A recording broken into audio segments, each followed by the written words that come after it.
Well, here we are. It's Thursday, November 17th. I'm Larissa. This is my video diary. I got my tea here. Oh my gosh. I was so tired last night. I was so tired. Like, exhausted. Inside and out.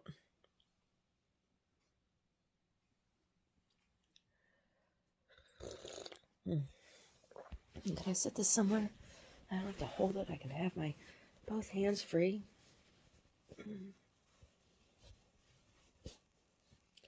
Oh, there we go.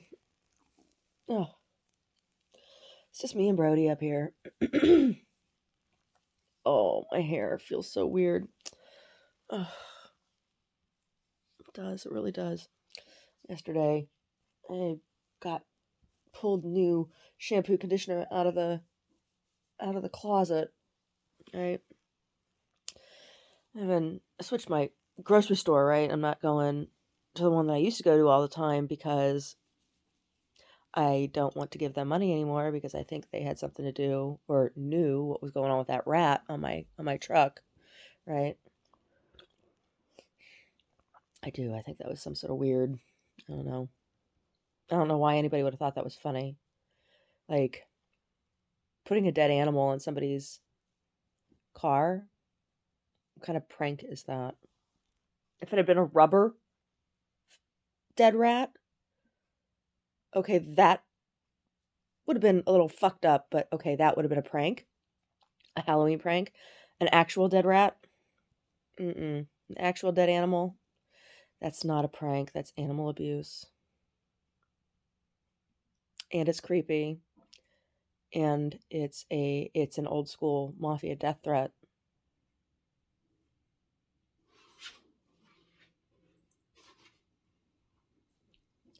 So I think they knew what was going on. Anyway, shampoo that I've been using.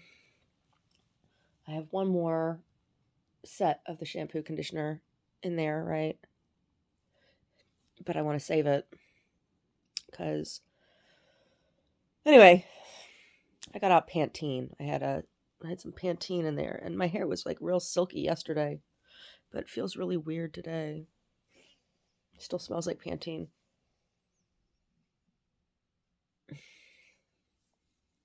No, it feels weird though. It feels really weird. I was just so tired last night. This new project I'm working on really takes it out of me. Really, really, really. And we're taking next week off, and I'm glad because I kind of need it. You know, I kind of need it. It's kind of intense. Oh, something I'm grateful for this cycle around. I have not had a cyst, and that has really, really made a difference because I get cysts regularly with my cycle, and it's been a long time since I haven't had one. I'm not sure what I've done differently that I haven't had one, or if maybe I have one and it's just hasn't burst yet. If that's I've had that happen before too, and if that's the case, and if it bursts, say like when I ovulate, um, this next time around, um, then I will bleed again. But I'm hoping that I just didn't have a cyst this time around, which would be nice. Would be really nice.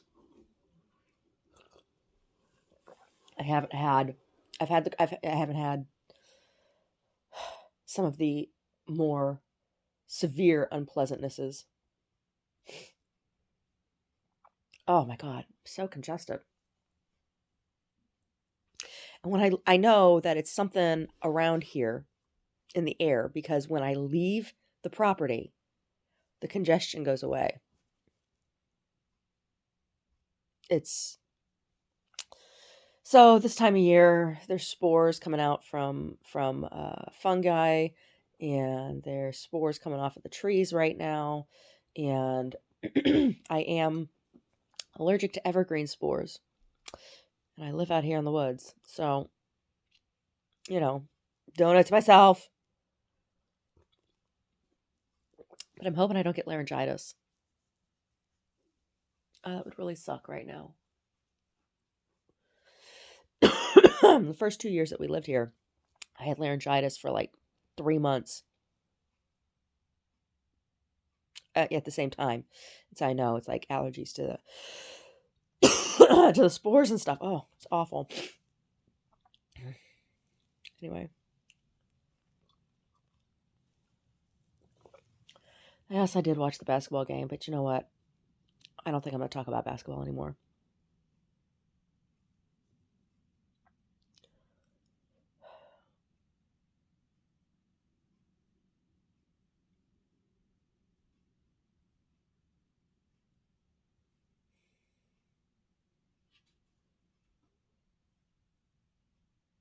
I wish I could help with coaching. I do. I wish I could. I think I could.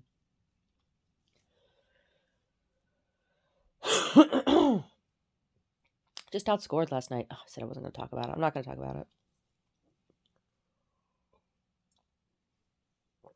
Oh my God.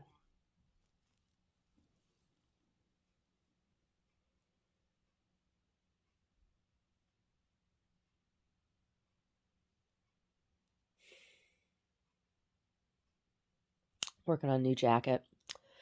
And I got a lot more done yesterday. And I did. I switched out the lace doily embellishment. I put on finer doilies on the raw silk, and it looks really beautiful. So now I'm at the point where I'm finishing putting it together. So I have one sleeve on, and I'll put the other sleeve on today. And then hopefully I'll be able to finish it off. I should be able to finish the jacket off today. Yeah. And I got a package that I need to finish putting together. And I'll get that shipped.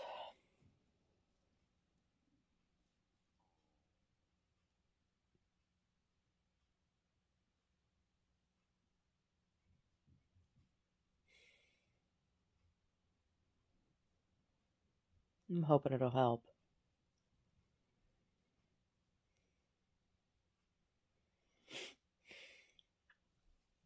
Yeah.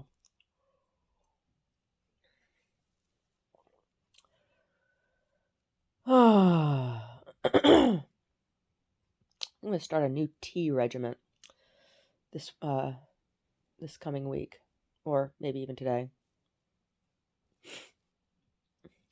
I need to get some oil. I need to get some appropriate oil for making some topical. I got this tick bite. I have a tick bite. So it's tick season right now. You know, when the rains start to come in. Ugh, I don't know. You can't even see it. It's in this lighting, but I have this big. Ugh. The other night, I could feel it. Oh, Brady was sitting up on me, and it turned out he needed to have his flea and tick stuff, and so I haven't had a problem since. But because I pulled a bunch of ticks off of him, little ones, little deer ticks, yakapoo, and that's what was on me. It was a deer tick. It was crawling. I got 2 bites. I could feel it. I felt it bite me. So I have these 2 red welts here, and they hurt and they itch. It's not as bad. I've had a couple tick bites that were just, oh my God. I had one that was on my side. Got a welt like this with it. I don't know. Maybe I have Lyme disease. Who the fuck knows? Who the fuck knows? It's not like I can go see a fucking doctor, right? Anytime I go in to see a doctor, it's a fucking clown show. It is. I don't know. There's like some sort of community conspiracy that when Larissa goes into the doctor, I think it's because I did that health advocacy with that group in Santa Rosa, and they have a branch down here, the Western Farm Workers Association. It was the original. That's the original West Coast group out here. It's a cult. It's a political cult, and they're communist, and I don't want anything to do with them anymore. Right? Like when I first found them, I asked a number of times, like, what is the political background of this organization, blah blah blah. I didn't understand what the National Labor Federation was. I didn't understand. I didn't know, right? Well, when it was finally revealed to me unequivocally that yes, It is a communist organization. And I learned this when I went to go, I went, they took me to a location where they were printing their handbook, which I had never seen up until that point. I had done volunteer work with the organization for 6 years, and I had never seen this handbook or the membership cards, right, which they print. It's a red membership card, and then this handbook. And what was cool about it was that they used an old style printing press to print this thing. And the print, I learned how to use this printing press, this old school printing press. Was really, really cool and exciting, and the experience was worth it for that. It's also when I met the surviving members of the Black Panthers and cooked them dinner, cleaned their kitchen, cleaned out their refrigerator and cleaned their kitchen for them because it was gross and moldy, and they had all kinds of spoiled food in the fridge, and it was like inhumane. And so I cleaned out the fridge and I made dinner. They had a bunch of young men living there. I was in Oakland. There were like 3 or 4 young men that were living with, what was the guy's name? Is that Marvin? He isn't the only one I've met. Anyway, that's when I knew it was a communist organization. And I'm not a communist. I'm not, like, I believe in the humane treatment of people and everything, but I think that's why, like, when I go into healthcare situations now, I get treated like garbage. So I can't go in to see a doctor. Like, so when I went into the women's health clinic to try to get a pap smear, and she's like, "Are you depressed? Do you need testosterone? Are you trans?" I'm just like, "Oh my God." I wanted a pelvic exam. She says, "I don't usually do that in the first meeting." I'm like, "This isn't a date. I'm not asking you to finger me. I'm asking you to check my uterus." Fucking ridiculousness. Fucking ridiculousness. Oh. So I don't know if I have Lyme disease or not. I don't know. Maybe I'll die. I think that's what people would like. Oh, I do. I think there's a lot of people who would like to see me dead. I think my family's among them. So what did I do for health advocacy? Went with people to a doctor who volunteered their time. Right now, I understand why, because, like, involved with living, they were, these people living in an undocumented way, or with gang members, family members who were gang affiliated, and so there's retribution when you go into a hospital or in to see a doctor or anywhere because they got family members that work there, and I've known a number. I really, really have. And so you're actually in danger when you go into the hospital, right? And so they needed to have a doctor who was verified as, not going to harm you, right? Not going to be on the take from somebody, because that is how corrupt it is, particularly here in California. And it has been for a long time. This isn't new, right? So, like, who knows? Like, who knows what they're going to give you? Because, like, in prison, you hear about people, like, dying of heart attack or whatever, and they've been on blood pressure medication, or it's like a common one. And then, so then at the pharmacy, they give you something, but you don't know what you're actually getting. So you never know. You never know if what you're getting is actually what you're supposed to be getting. And so there's a lot of times there's overdoses or whatever, things that appear to be overdoses that aren't intentional, right? It's a setup. It's actually a murder, um, or an assassination, a political assassination kind of thing, right? That's common. It's very common. So, like, you're better off not going to a doctor. I'm better off not knowing. I'm better off not knowing if I have Lyme disease or cancer or anything else, right? Oh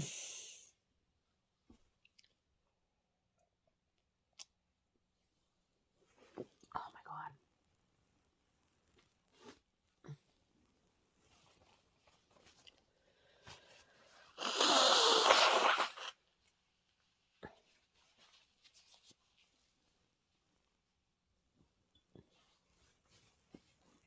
Yeah, so that's what I did. My health advocacy. I went with people to this doctor, and there was always like a double fail safe kind of thing. They'd have one person who was a translator because the majority of the people that we were taking to the doctor didn't speak any English at all, right? And if the person who was acting as advocate was bilingual, that was helpful. Then you didn't need to have two, but even then, they like to have two in there so that there was witness to what was said by both the doctor and the person who was the patient, right? So I wasn't fluent. I learned that's where I first started learning Spanish was in this situation. I'm still not fluent, but I definitely speak and understand more than I did then. Um, oh, my job was to take medical transcription notes, right? So that there was record.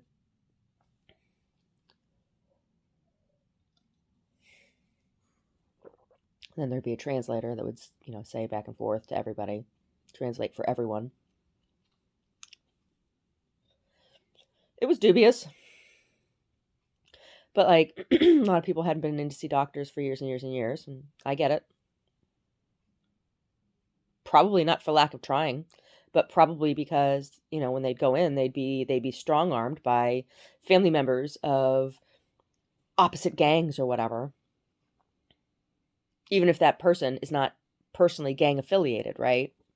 That's like how that's how the cartels work, right?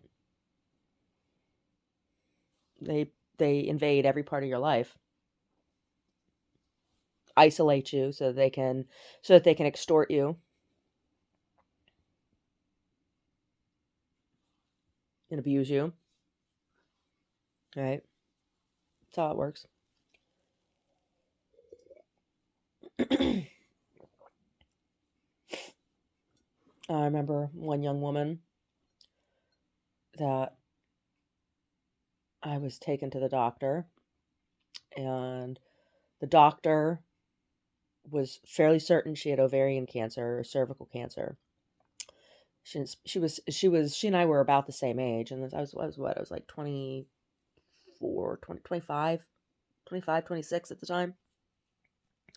Anyway, she had an 8-year-old son in Mexico City, and she was sending money back to Mexico City to her mother to raise her son. I don't know like what that meant, but she was obviously been trafficked by the cartel.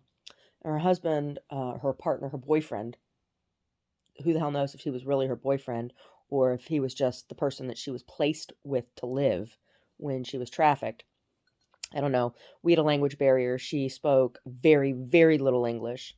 Um, and I had my Spanish English. That's why I almost always have a Spanish English dictionary on me.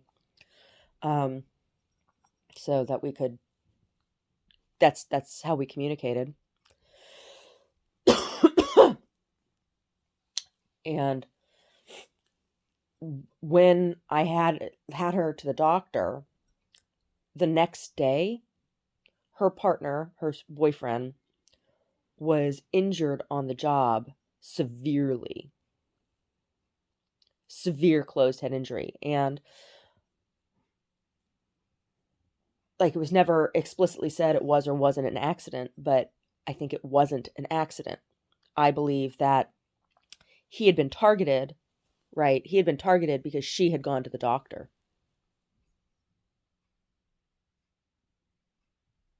She was passing blood regularly. And they were fairly certain, the doctor was fairly certain she had cancer.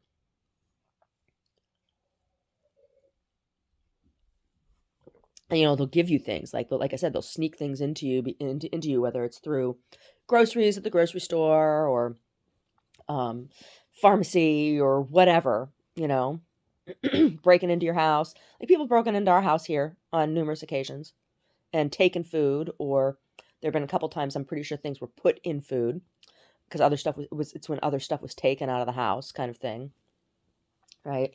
And there's a lot of superstition and a lot of Santeria, and it's It's insidious. It really is. It's really insidious. Oh, I don't practice Santeria. Mm-mm. Nope. But I am quite aware of what it is.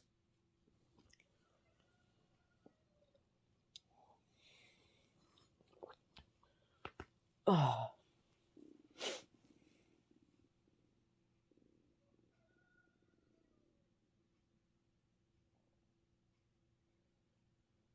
Anyway, after her partner had the closed head injury, we couldn't find her anymore.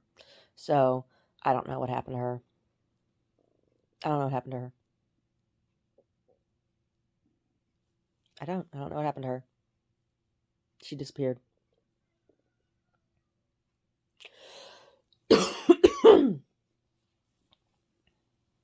Yeah. Mhm.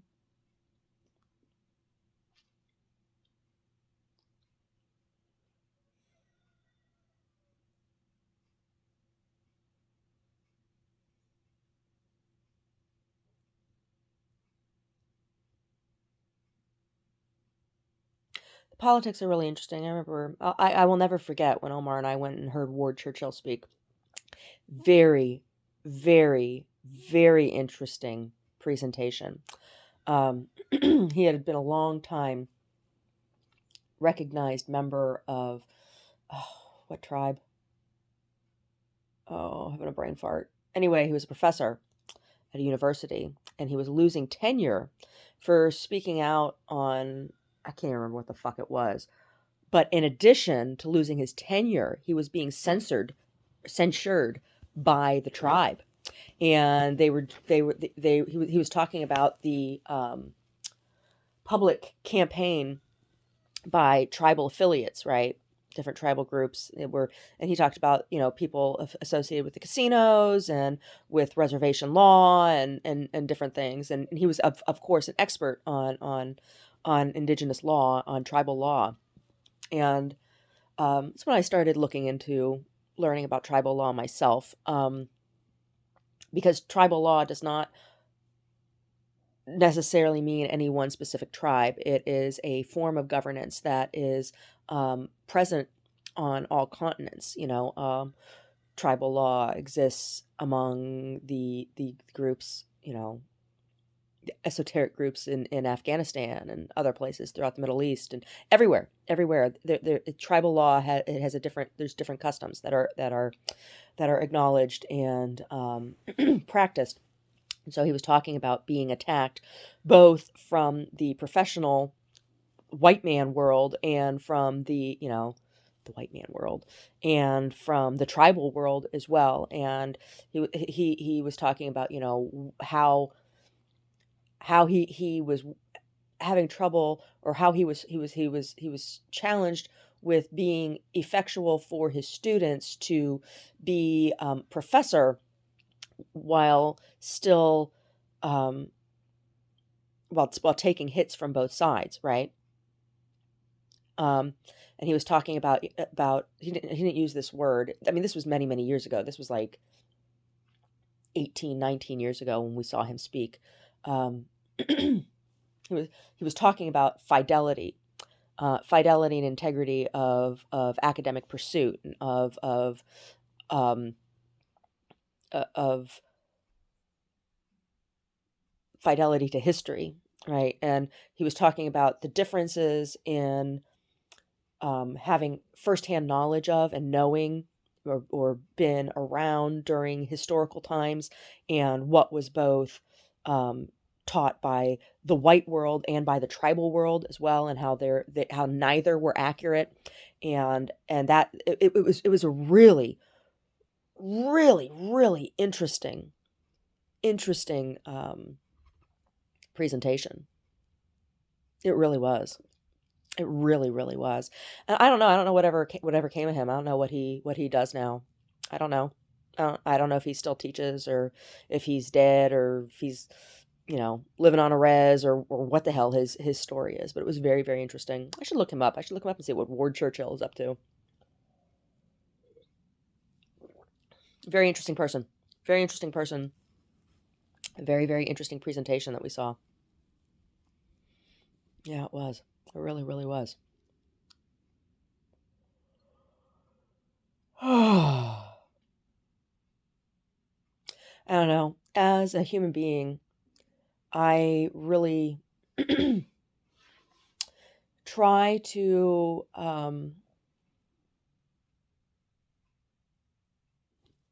approach and interact with each individual that I meet as an individual. Um, Even if I have knowledge that they are affiliated with or part of a particular group. Because if I don't know anything about you other than these things, which you can't always even tell, but sometimes you know some stuff or whatever, I make a conscious effort personally to disconnect from that and I don't want to say give benefit of the doubt, but just not judge, right? Except for what my personal interaction is, because things are so very complex. Human beings are so very complex. And the nuance of culture in conjunction with politics can really, really twist a person, right?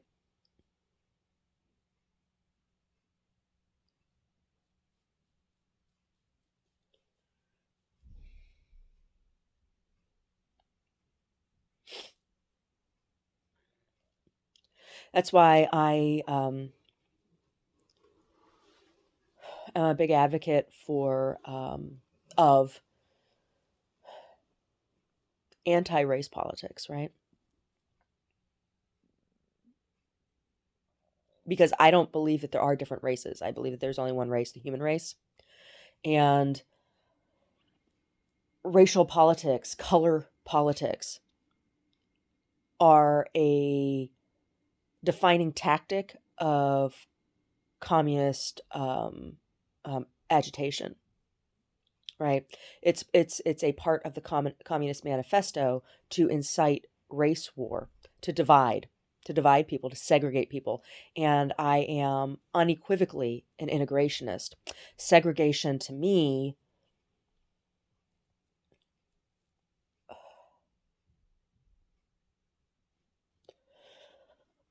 what are we to do as individuals under politics of segregation? What do you do with mixed people? What do you do with people who don't fit neatly into one group or the other? Do we dismember? Do we dismember? It's so repugnant. And it's so divisive. And it is unequivocal methodology of the communist agenda. I don't believe in the arbitrary segregation of human beings on traits based on physical traits. I don't believe in it.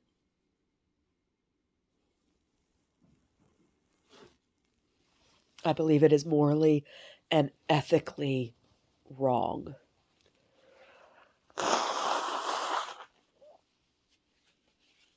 Now, do I believe in homogenization of culture? No. Do I believe that mixing of culture happens naturally? Yes. In the same way that cross pollination happens naturally in the wind. And since we are all part of the same race, the human race, all culture belongs to all. Problem just arises when there is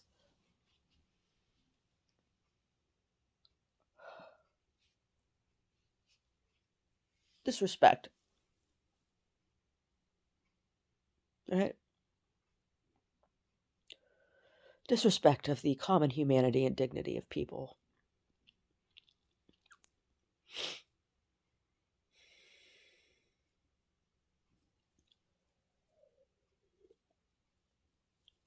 We come up here on Thanksgiving. And it's such a very, very charged day.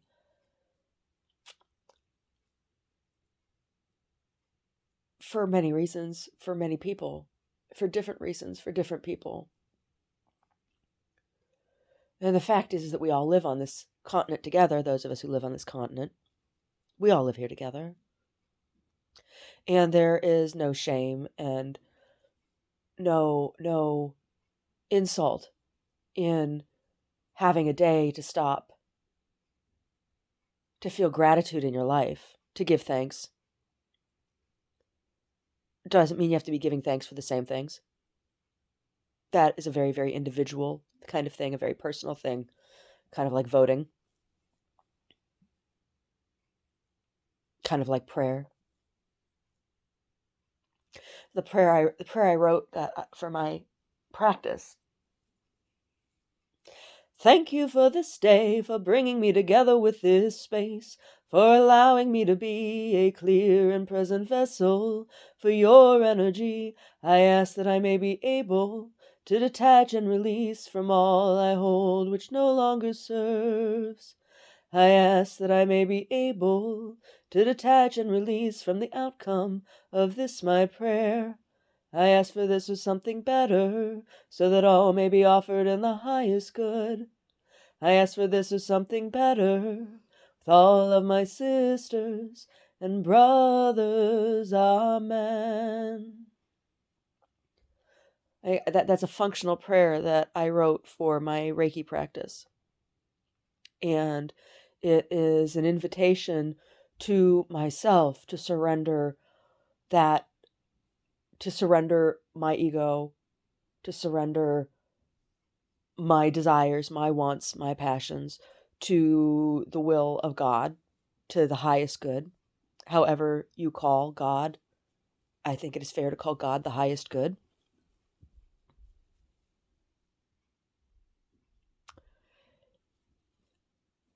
And it's a good Thanksgiving prayer, right? In my opinion. Thank you for this day. Right? Thank you for this day.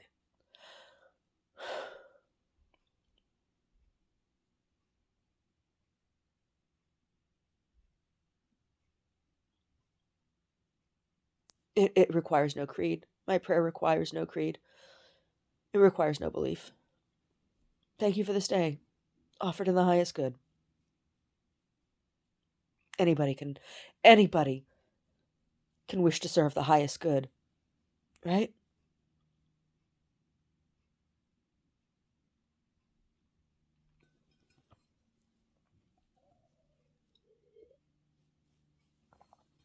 The highest good has no name. The highest good is that which cannot be named, right? Does this sound familiar to some people? Yeah, I've had some very, very deep conversations on more than one occasion. And I feel my great-grandmother with me. I feel her.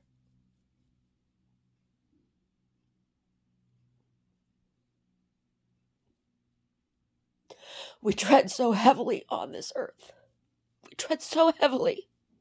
And it's so unnecessary.